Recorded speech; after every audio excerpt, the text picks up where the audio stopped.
Here at the Babylon Bee, we wear many hats. Indeed. In fact, we wear many sick lids and tight caps. Oh, look, we have hats in our store. Lots of them. We've got trucker hats. We've got flex fit hats. We've got dad hats. We've got black hats. Mom hats? Mom hats with camo. We have more trucker hats. Look at all these hats. All these trucker hats. We have a lot of hats. I bet the truckers are mad that the world has taken over their hats. Yeah, and they're like, those were our hats. Back in my day, I was the real original trucker. Yeah, But are there hipster truckers? Probably. Anyway, be a imitation trucker with a trucker hat. Yeah. Or if you're a real trucker, you can get one too. And Buy you can get these all in our store at shop.babylonbee.com. Do it. Hey, everybody. We are interviewing Nazareth today. Not Nazareth. the band, which I thought. Right. We are actually talking to comedian Nazareth. Just a human being. And he's a human being, just one guy. A comedian. Yep. And he has no 70s metal hits. Nope. He tells jokes. He does. And he's a veteran. He's been around a while. And he's written a book. Service, he's got a book here, Hope in 24 Hours. So it's a nice, quick. I don't know if you can read this in 24 hours, but I mean, if you can, you got hope. You can definitely read that. You can read the whole Bible in like 60-something hours. Well, that's crazy, people. But that's big print, too. Okay. I think at a regular reading pace, you could read the Bible in like 60 hours. If you just sat down. Well, yeah, 6. That's not a 24. That's not a day. Right. It'd be like a few days. Yeah, that's true. Most regular books are around like a 6 to 8 hour book, I think. Mm-hmm. Like on Audible. Right, yeah. On Audible. Anyway, that's not the topic of this. Nazareth is the topic. So he's a comedian. He does churches, all kinds of little events, or big events. Mm-hmm. I didn't mean to say little and disparage him. I didn't mean to giant. Insult. They call him the. Nazareth. What do they call him? They call him the Billy Graham of comedy. Oh, really? I think he said that when that's say that. That's a little pretentious to call yourself. He didn't call himself that. He said people have called him that. People say it.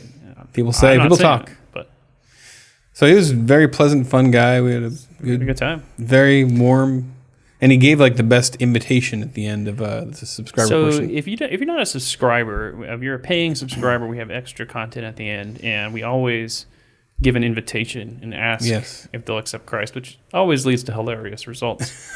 And this time, he turned it around on us and gave like a very impassioned plea for us to accept Christ. Yeah, he did. It was really good. I was tearing up a little bit. And we both accepted Christ again.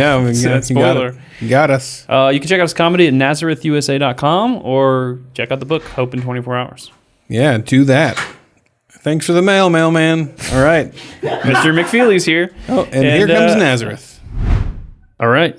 Here we are. Oh, yeah. Right here. Oh, are you going to cheers? Cheers. Are we going to toast? Cheers. Yeah, all right. All right. Wow. And it's coffee. And just coffee. For my Baptist friends. Yeah, it's not anything else other than coffee. So we're interviewing a heavy metal band, Nazareth. Yes, Hair of the Dog. Love hurts, baby. Yeah. So how'd you get into metal? I mean, we got into legal troubles a long time ago when my manager had to prove to them that my real name is Nazareth and their real name is not Nazareth. So you were born with that name. Yeah, but I lost a lot of money in the beginning when XM radio started coming on the scene because all the bits were the money. I mean, when they were paying good, comedians were making like 90 grand a year from XM radio. Wow. I wasn't getting anything. And then we contacted them and they go, oh yeah, we're sending it to Nazareth. Oh no. And it was going to the band. So finally, and then they cut me off because we sent them like a legal letter, said, you can't do that. You have to send it to us. So they cut me off till 2 years ago. They brought my stuff back on XM radio. So. Well, I'm sorry for bringing up that painful. Yeah, no, it's okay. It's okay. Yeah. It's okay. After COVID, nothing is really bothering me anymore. Okay. Are you in like post-traumatic stress disorder from COVID? What's that? How's that affected? I mean, we've had a lot of comedians on because they've had not a lot to do. Yeah, that's what during the pandemic. So we've been getting a lot of them in. Yeah. Yeah, praise God, I'm booked for the next 6 weeks, which hasn't happened. I mean, I was sitting home looking for stuff like that. I'm tired of Zoom. Oh, I did one for my church. It's the seniors at my church. Now, seniors, half of the seniors are amazing technology-wise. But the ones I got were not. One guy had his eye on the camera. Another one got the mouth. Another person had their ear. It was like a puzzle. You move the things around, you get one face. Oh, yeah. That's you I'm talking to. And you realize how few people know where the camera is on the device they're using. I know. And they talk into the camera like, "Hi." Yeah, I know. So I'm so glad just to be physically here. Well, your camera's right here if you need. Yes, hi. Can I get closer and look at it so you can hear me? Trying to help out. Thank you, Kyle. So how's the pandemic affected your comedy, the content of your comedy? Are you, now that you're coming back, you've had a lot of time to sit there and think about what you're going to say? All mask jokes. Yeah, pure mask jokes. You know what?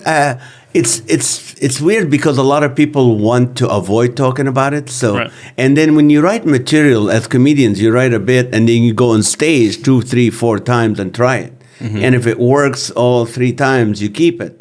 Now, we were writing a lot of material, but we were not trying it out. Mm-hmm.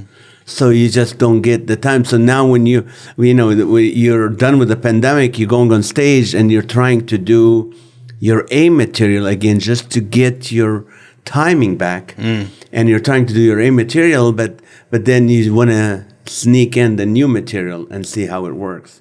But what made me one thing I appreciated the pandemic for my audience is I appreciate their noses. I've never looked into people's noses before. And after the pandemic, I'm like, oh, I took that for granted. Now I look at people's noses and like, okay, here we go. But yeah, it did the timing. The first few minutes when you go on stage after being off stage for like 6 months, it really, you feel, you're sluggish. You just want to get the material out. But you don't know. Some people don't want to talk about COVID. They said, stray away from COVID material. Like they'll tell you that. Yeah. People put it on. But I think my favorite thing was when I heard that our church was taking reservations because they couldn't get everyone else there, so they only accept 25. So I actually called the church and make a reservation.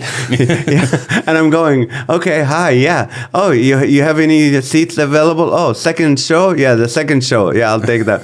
Do you have anything by the water? The baptismal? Oh, no. Oh, no. Okay, no, I don't want behind that. That's a splash zone. We don't want that. Okay, you have 2 seats up front. Oh, good. Well, I have to tithe 30% to sit up front? Okay. What else? Do you have anything else? Oh yeah. Honey, they have 2 seats at the foot of the cross. No, I don't think we're spiritually ready for that right now. But good. But it's sad that you're able to, you think church, you can go to church anytime. Yeah. And now you have to make a reservation. But anyway, you end up. That was the moment we started looking for a new church. When the church started doing that, I was like, My wife did that. She started listening to great speakers and she goes, I want to go to that church. I'm like, that's 2 hours from us. We're not going there. But yeah, you're right. A lot of people just figured out I can sit home and watch it. I don't have to, I don't have to feel guilty when the offering plate comes and stuff like that. Well, we found a new church. I've told this story in here, but we found a church where they just started. They were renting from a school and they just immediately shut down and they have to follow the strictest laws. Yeah. And so this church decided to start meeting in the pastor's driveway. So they set all these seats up in the driveway and they got all the lights and it looks really nice inside. They kind of put a tent up. They got screens with all the lyrics and stuff. And wow.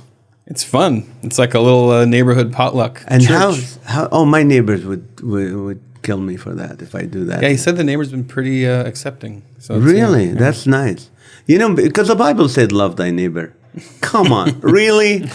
Really? Do we really love our neighbor? Because they're the hardest to love. Yeah, it's not. It's like when you buy a house. Do you own your home? Yeah. You own your home, Kyle? When you bought your house, you look like Zillow or what do you call it, Redfin or Century 21, and you look for the price and you look for how many bedrooms.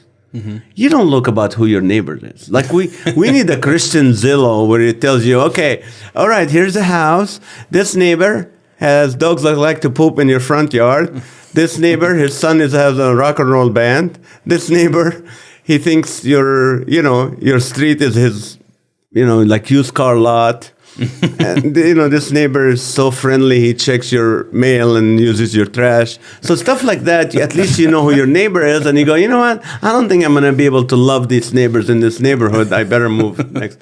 I know, but that's nice. Well, a lovability rating. Yeah. Well, when we just checked out our neighborhood, all our neighbors had Trump signs. That's good. So we knew they were Christians. Yes, that's that's the way to do it. Yeah, and they don't wear masks. Right. Yeah. Actually, when I first moved into my house, a neighbor came up and he shook my hand and he's like, "Oh, we don't do masks around here."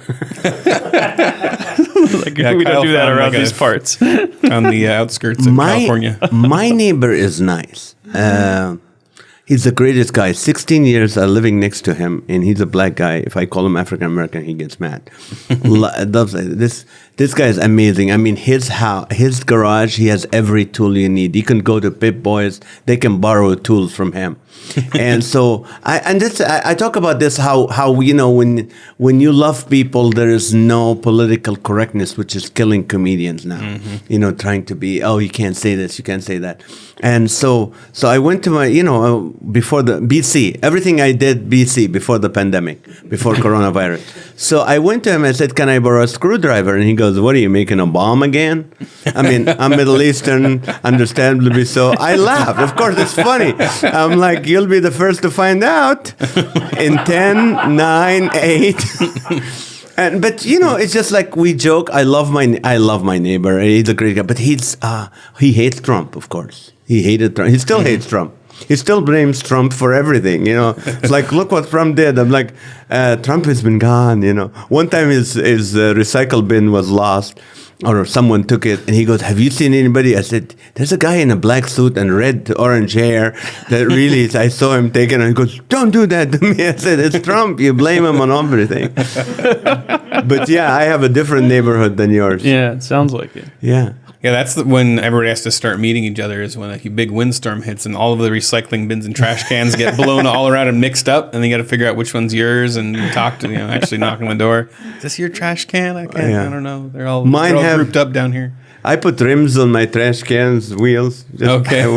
You did well one year with comedy, so I got those rims, so you can gold rims, those spinners. Yeah, even without moving the thing, that thing is spinning. That's a good idea. Deck out your trash can so you know which one's yours. Yeah. Nobody takes pride in their trash cans. Not anymore. Not these days. Decline of our civilization. I know. So we usually save this question for the subscriber portion, but we're dying to know. Have you ever met Carmen? No, I envied his stand, but other than that, no, I have not worked with him or with. I heard his bus had that tanning. Yes, that's what we're booth in it. we're trying to get more information on that. Yeah, we were told you might know. That's actually why we brought you here. Yeah. So You brought me because of Carmen? yeah, we were just trying to get the whole Carmen reason. Thank you, information. guys. I'm really busy. No, I never, even though I've done TBN 11 times and they loved Carmen, but I've never. Oh, sad. I envy his hair too. He's in heaven now. He so has hair, yeah. He's the Christian Hasselhoff. Yeah, Christian Hasselhoff. Yeah, he is.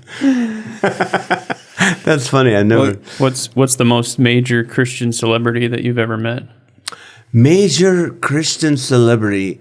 Let's see. In my podcast, I had Lee Strobel and Josh McDowell. I think they're big. I worked with everyone. I worked with the Newsboys a few months ago, Michael W. Smith. I worked with Casting Crowns. I worked with Mercy Me several times. All of them, I worked with them probably a few times. They're all nice. Most of them are Okay, nice who's people. the jerk? Who's the biggest jerk? Yes. Who's the jerk? You can save this for No. I'll tell you who's the subscriber jerk. I'll tell you who was the jerk to me, but Danny Goki. Danny Goki was a jerk to me, but I'll tell you how. We were doing, and let me justify him because of that, because I'm working with him in 2 weeks. Okay, all right. This will come out right when you're about to. Okay, we were doing this big festival, so they had this limo company picked us up in their bus bus. So Danny Goki was sitting there. I didn't know him. I knew he was just out of American Idol. Mm-hmm. So anyway, I'm walking saying, I'm the guy that loves everybody, shake hands with the bus driver, get to know how many kids they have and talk to him. And talking to everybody, I get to Danny Goki and he was on his phone like, "Hey, how are you, man?" And he's like, yeah. I was like, "Excuse me, hi, I'm Nazareth. I'd like to meet you." And he shook my hand, and I'm sitting next to him in the chair, and he's sitting here, and there's a guy in front of us. I'm like going, what a jerk. What a jerk. I mean, people don't normally take the initiative to meet. I didn't know who he was. I didn't know he was a singer or something. Like, hey, I'm not. Yeah. So, and then I'm saying, what a jerk. Then the guy in front of me found out was his drummer, one of his drummers, and he wasn't a Christian. So Danny started witnessing to him. I'm an evangelist. I started praying for Danny. I'm like, sorry, Dad, Father, this jerk, can you, Holy Spirit, just give him the right words to reach that person right there? And I just, and so that was it. And then I did an event in Orlando for the radio stations, and he was there, tried to say hi. He wasn't. You know who's great? Casting Ground, what's his name? Mark Hall. Okay. Amazing people. Godly people. Jeremy Camp, my friend, him and my son just laughed so much all the way to the hotel. Just a great, great guy. There's a lot of great guys. You think they're great people. Mm-hmm. But that was it. See, I don't have a lot of that. Sad. It's sad. You want some dirt? More dirt. You guys want more dirt. Let's see. But did Danny Goki convert his drummer? I don't know. We prayed. When I pray, it works. Past, probably. Yeah, I have credit with God, so I use some of those points. And your name's Nazareth. So yeah, I know. That feels like Jesus' neighbor, baby. You know how I got my name, right? I was born in Nazareth. I'm literally born in Nazareth. Yeah. Wow. And I have a brother, Albuquerque, Waikiki, and my sister, Buffalo. It's just a family tradition thing. So you're Nazareth of Nazareth. Nazareth of Nazareth. Okay, let's take some shorten offering. that into some kind of rap name. You want to take an offering now? I don't think that would be very successful in here. But. Yeah, but I love what you guys do. I read that stuff and I forget that it's fake news, but it's funny. It's funny. Thank you. If you just want to keep saying good things about us. Yes, and you're very handsome, Kyle. You're married, right? I have kids? Yeah. Yeah, how many kids? 3 boys. 3 boys. Yeah. God bless you. Yeah. That's awesome. Have you done comedy stand-up? No. You should. If you're a writer, if you're a funny writer, I mean, come on. You guys should try that. I mean, you guys come up with some funny stuff, really funny stuff. I do. I'll do speeches, and what I do is I'll put up the Babylon Bee headlines on the screen, and then just read them with my head down, looking at the thing. And people laugh at it because I'm like very much not confident in it, and that's what works for me is not being confident in the idea. But they know you wrote it. Yeah. Okay. Yeah. That's a weird because that's the thing. Your whole comedy experience is in front of people most of the time. Yeah. When you have I'm sure you have your private writing process that you do. Yes. That's the weird thing for us is like interacting with people, and our comedy is they're so separate. It's actually kind of jarring when somebody knows who I am or what I do. It's hard because you guys don't get the immediate, is this is funny or not. But to me, I've always, I was a comedian before I was a Christian. Mm-hmm. So I used to do the clubs and all that. And then when I came to Christ, the first thing God sent me to is prisons. I went to 250 prisons with Chuck Colson. So I started doing my comedy in prisons and death row.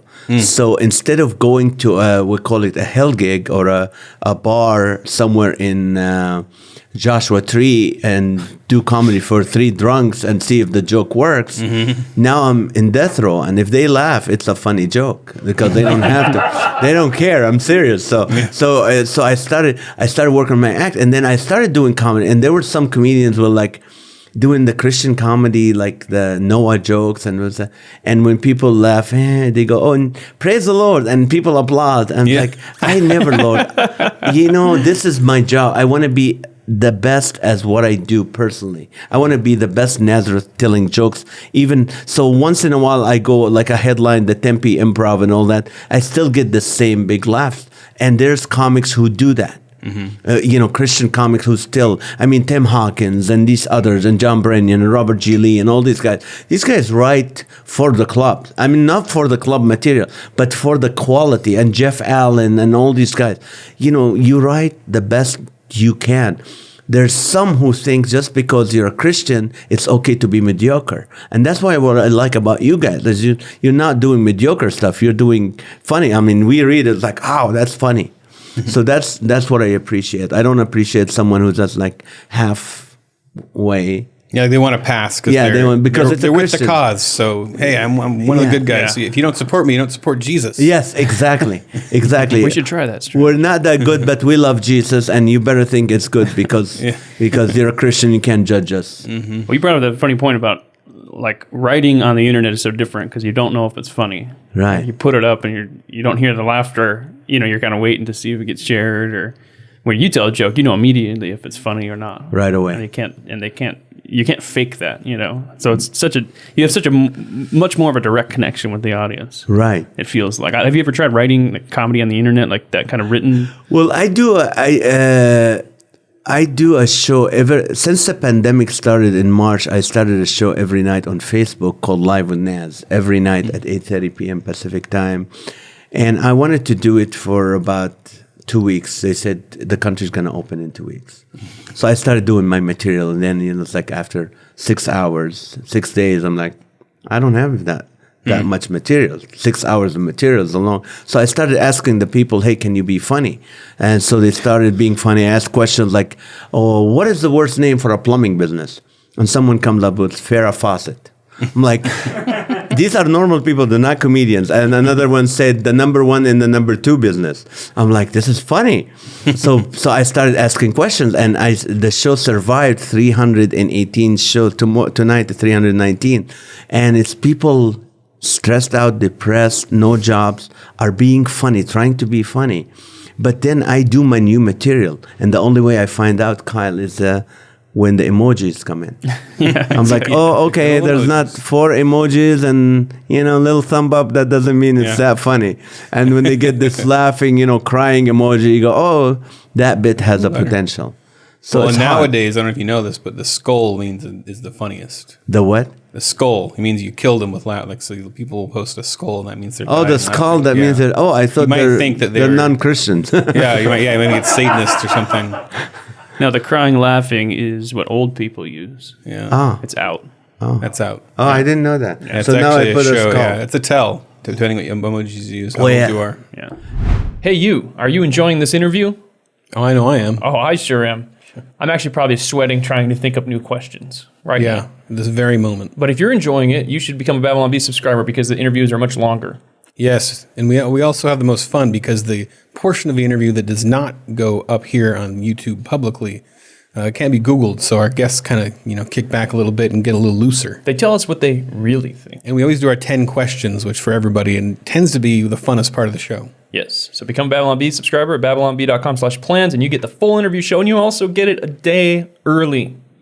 Do it now.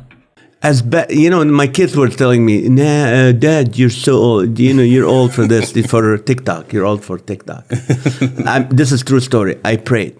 I said, Lord, you know what? Can you shut those little 2 that I gave birth to 3, that they think I'm not funny? And one day I shot a 6-second video on TikTok, 8.4 million. And I got 1.8 million likes. Nice. And they're embarrassed now. They're salty. But you know what? I don't know. I still use the funny. That's an old. So I need to put a skull. What about my Christian followers? What are they going to think? That you worship Satan. Oh, okay. Just explain that who designed the skull again. I think it was maybe God. Did God design the skull? Right. Yeah, but he put meat on it. He didn't put meat on it. He didn't put skull without meat and no good. Skull meat. I don't know. Skull meat. Yeah. That's what I'm going to call my face from now on. Skull meat. Deep down, we're all metal. Oh, you don't think I'm good looking? Wait till you see my skull. Got a good skull in my head. Oh yeah. Wow. So you apparently beat Kevin James in a comedy contest. I heard. I did from at the Claremont Laugh Stop. Claremont destroyed him. He used to be not destroyed him. Just kidding. I won the competition, and knowing at the time he didn't have his show and all that. But I mean, the guy is very funny. The guy is clean. Considering all this, he's very clean. So yeah, it's an honor when you you win a competition that you have that kind of caliber.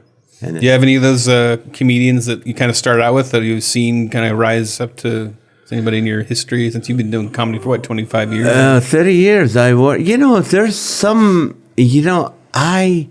before I worked with Chris Rock and Adam Sandler and all these guys, but a lot of them were starting to get big. What's her name? The South Korean comedian. Amy Cho?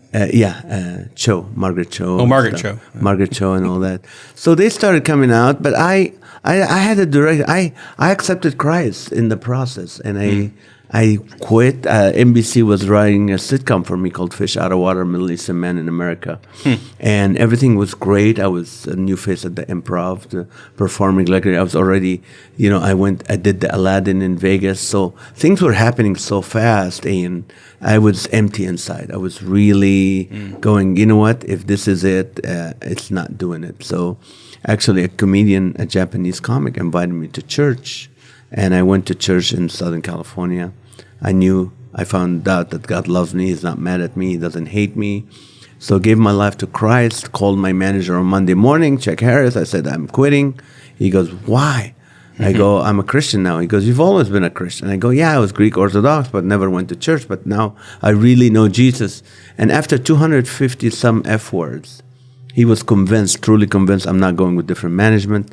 And he said, you have a contract coming. You have a sitcom coming. I said, no, I'm done. And I was really done until a week later, my pastor said, hey, can we do comedy at the church?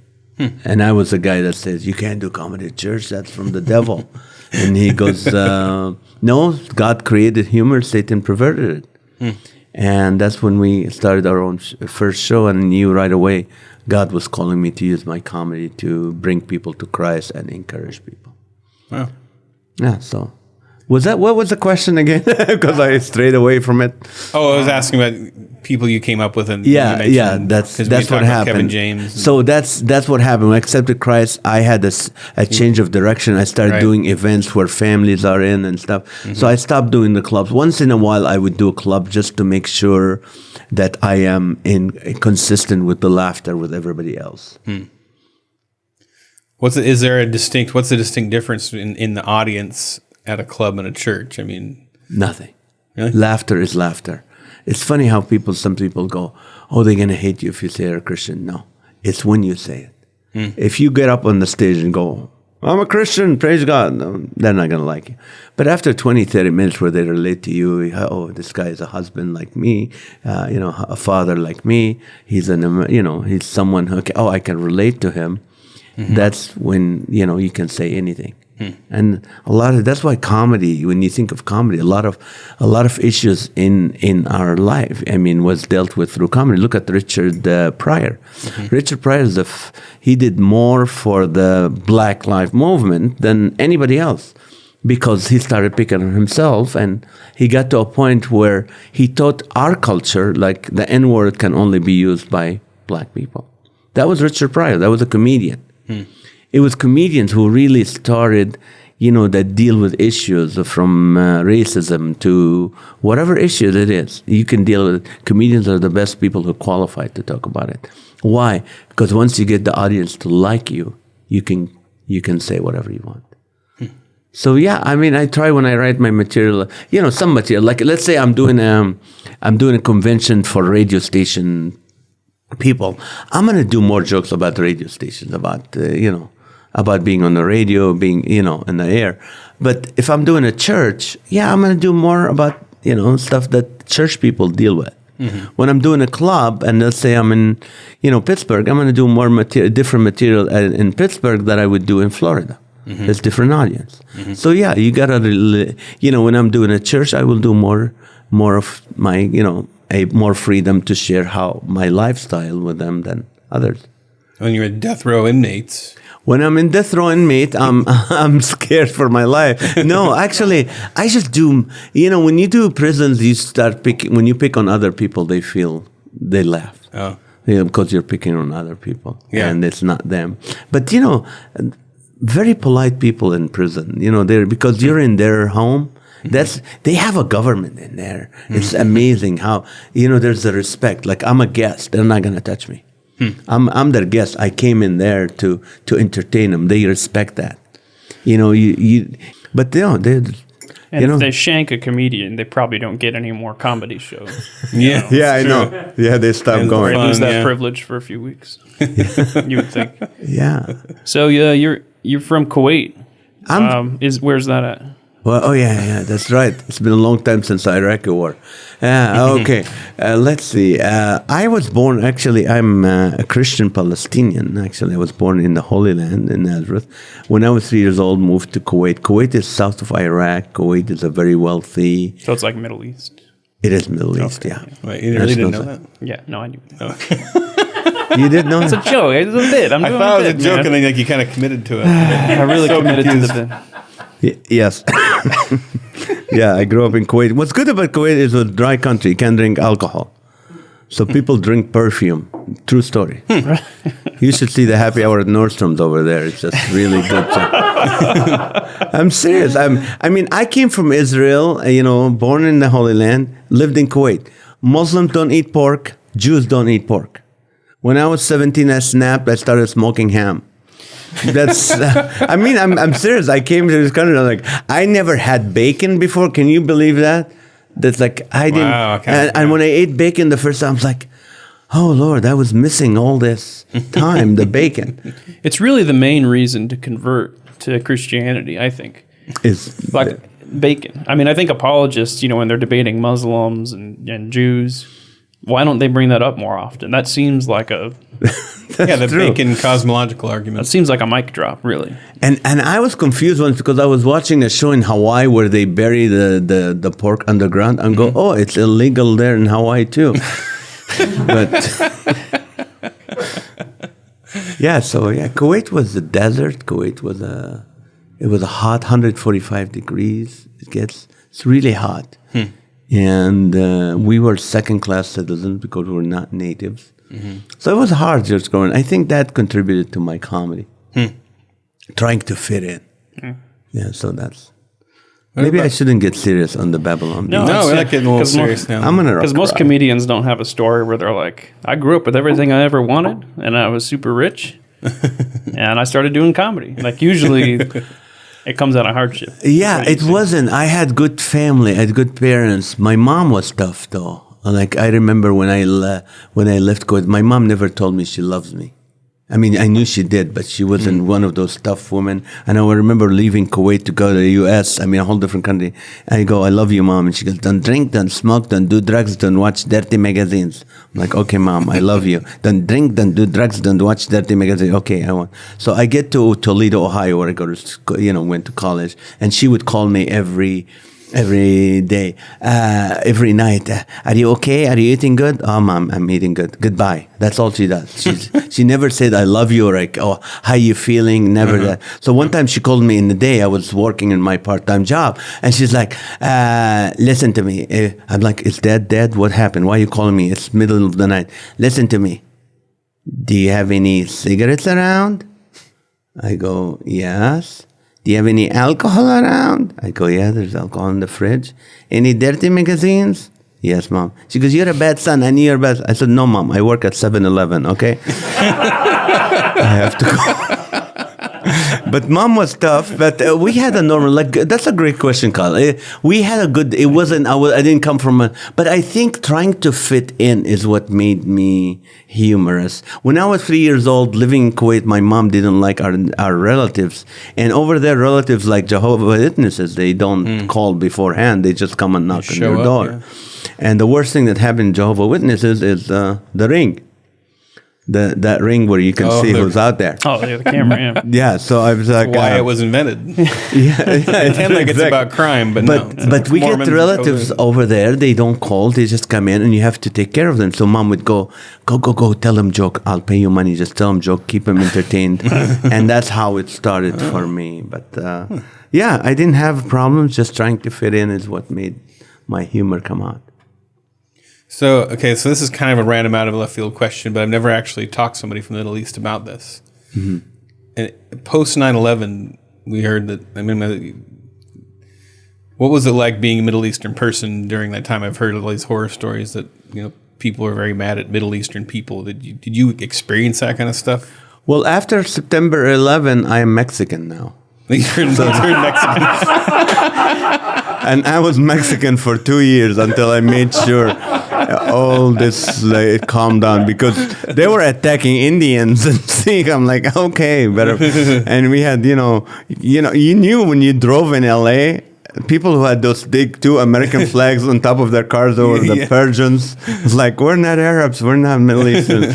But it was hard. It was in the beginning. And the people I was surrounded with were kind of educated enough to know it was not, Yeah. It's not, we didn't agree with that. We suffered from these terrorists living in Kuwait. I mean, they bombed the American embassy in Kuwait way before 9/11. Right. And I was. Are you touring at that time and going around doing shows? I was touring, yeah. I was, where was I? I was touring with the Righteous Brothers at the time. I think that's what happened. But then everything stopped. And I know I had a show canceled 3 days before. I was supposed to be in Texas 3 days. The pastor called me, goes, I'm sorry, I've never done this. I don't know why, but I need to cancel the show. I'm like, why? He goes, I don't know.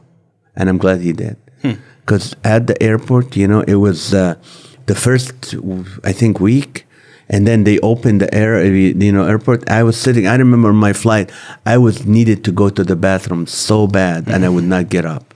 I'm like, no, I'm not getting up because if I get up in the plane, everybody's going to either tackle me or something.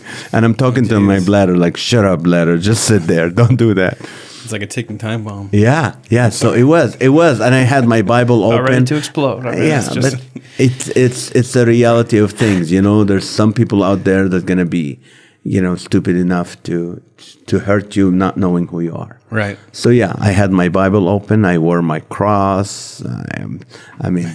I had my American flag, my cowboy hat. After the sombrero, of course. Sombrero, first 2 months, sombrero, and then a cowboy hat. But yeah, you're right. It was a hard time. And the audience, I didn't know how the audience would react. But they reacted very well. I had an album that was out before September 11, and one of the joke I used to do is like, what do you guys think? Your parents want us to make us terrorists? Like my mom would be when I'm a baby in the little baby seat, like, here comes the airplane. Oops, it's being hijacked. That was an actual joke I did. And I said I used to live in a 2-story tent with a 2-camel garage, and my brother would go take Ken and Barbie hostages. I'll send G.I. Joe to get him back. That was in my first album, and then I had to call the distribution company and say, can you please put a sticker on there that says, recorded in 2000. Recorded in 2000. Oh, Pre 9/11. Pre 9/11, yes, because that would have been horrible. Wow. Yeah. Huh. Could have really blown up on you. For a lack of a better word, yes. All right. Well, do we want to do this topic thing? You want to try that? Okay, so you're a comedian, so yes. you can make anything funny. So here's some topics, and just make them funny. Let's see. Pickled eggs. Pickled eggs. Ow. Don't you feel sad for the mom of that chick? That's bad. What did you do to my son? They come from pickled chickens. You put them in a pickle. Pickled eggs. Okay. It's a very strange food item. Pickled pig feet. I've had pickled pig feet before. Have you had those? So when you started eating pork, you just went crazy. Oh yeah, I would eat anything. Yeah. Everything. Just pork guts. Just pork. But we used to eat intestines of sheep. They take the intestine and stuff them with rice. Middle Eastern people stuff anything with rice and eat it. So they did like those intestines. They filled it up with rice. Yeah, I was telling my kids the other day. I made my daughter laugh, my 13, which normally she never laughs at my jokes. I said, why do people always go do the heart? The love. Why can't you do this, the kidney or the spleen or the gallbladder? It's like, I love you, intestines. And she thought that was funny. So, but we'll eat anything if we can stuff it with rice. Yeah. How about calculus? Calculus. What's that? Some kind of math. Yeah, some kind of math. Yeah, calculus. Any good math jokes? A lot of people say, I don't need math. I don't need calculus. And then they get out of high school. And you go, you're paying me what, $12 an hour? And I'm working 3.5 hours. And then I'm taking overtime and stuff. And all they do is calculus the first year to figure out how much they're getting paid. Yeah. How about Catholics? How about him? Catholics, yes, yes.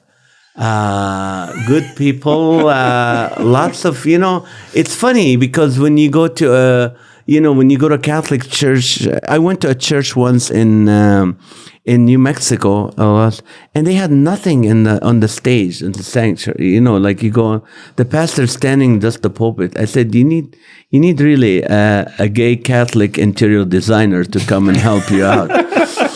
At least you have, if you're bored at a Catholic church, you have stuff to look at. Yeah.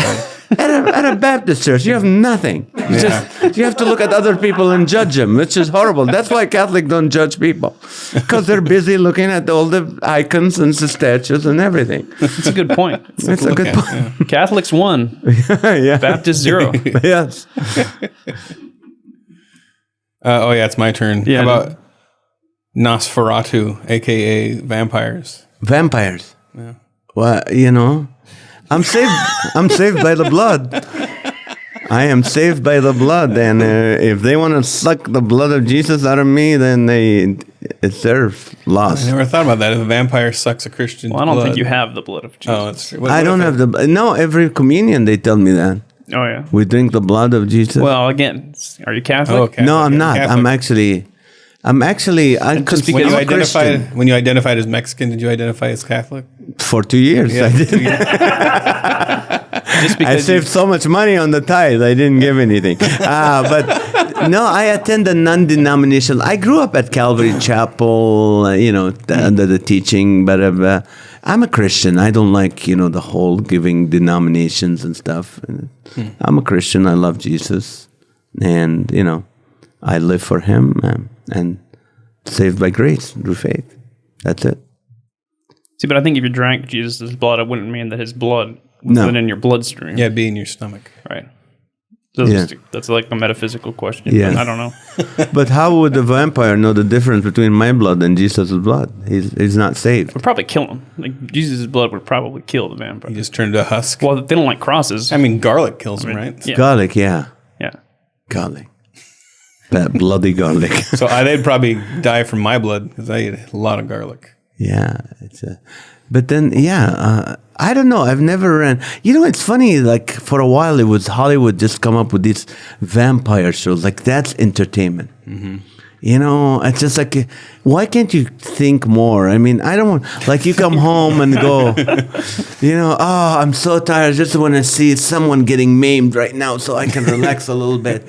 Or someone to suck the blood out of someone else. Well, that's the weirdest thing is, I knew women were mysterious and hard to understand. And then like all these vampire romance things came out. Oh, yeah. And where they're like in a love triangle with vampires and werewolves and stuff. And then I was like, there's no figuring it out. Because they're like into it. Don't you feel bad for some single men sitting watching this going, oh, she would fall in love with a vampire or werewolf, but I'm here and she doesn't like me. I won't even eat anybody or suck anybody's blood. Yeah. I don't know. Yeah, poor Mike in the Twilight series, man. Is there a normal human in the Twilight series? Mike. That's Mike? Yeah. How do you know this? I don't have cable, guys. I'm sorry. I don't have cable. I can't relate to the You got any good jokes about corgis? corgis. Yeah, the dog. The dog. The queen had them. I watched The Crown, Oh, and did she you? had corgis. Oh. I have That's not really a joke. I have a demonic dog. It's a Vizsla. Vizsla. It's a Vizsla. It's a Hungarian. A real kind of dog? It's a real kind of dog. It's a what do you call it? It's kind of a greyhound. And this stupid dog took me for a walk today. I don't take her for a walk. She drags me on a walk, and I'm sliding behind her. I was just holding the ski, and she's just she just runs 40 miles an hour. And I'm serious. It's still a puppy, but I'm done with this dog. It's demonic.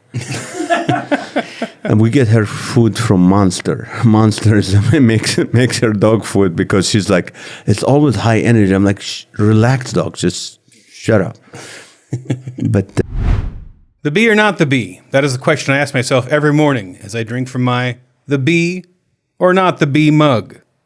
Now you too can drink from this amazing coffee cup and ask yourself the same question. Which is better? It's so hard to decide. In fact, I would say it's absolutely the Babylon bee, but not the bee is pretty cool too. Enjoy this mug. How about the Impossible Burger? The Impossible Burger. Yeah. Who made that? That Carl Jr.? Or what's the Impossible? Well, it's just the Beyond Meat. Yeah, like it's supposed to look like it's made out of vegetables, but it looks all pink and bloody and stuff. That's offensive to cows, really.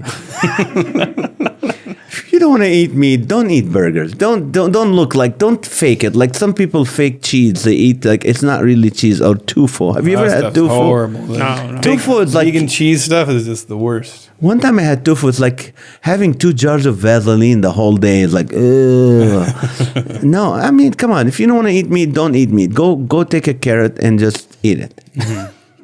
Yeah, it is weird that, especially if you're morally against eating meat, making the vegetables look like meat. Because it would be like making cannibalism's wrong, but we can make human-looking meat if you want. I can know. eat that. I had a guy Make once. a really lifelike corpse The that you can chew Impossible on. Cannibal Burger. Yeah, the I like the Impossible idea. Cadaver. Beyond Human. Beyond human. The only time I had a problem with Like an album. with a vegetarian is I was in Santa Monica and they had this cafe that served, those tofu and smoothies and health drinks, and they also had burgers or fries. Okay. So it's like having Palestinian and Israeli food at the same place. The food is good, but the clientele is gonna clash. So I go there. I'm sitting there enjoying my cheeseburger. I like it pink in the middle. I'm eating it, and this bicyclist come in this spandex. I'm serious, true story. And the guy was so skinny, his spandex were baggy, and he walks in and he orders carrot juice, and I'm looking.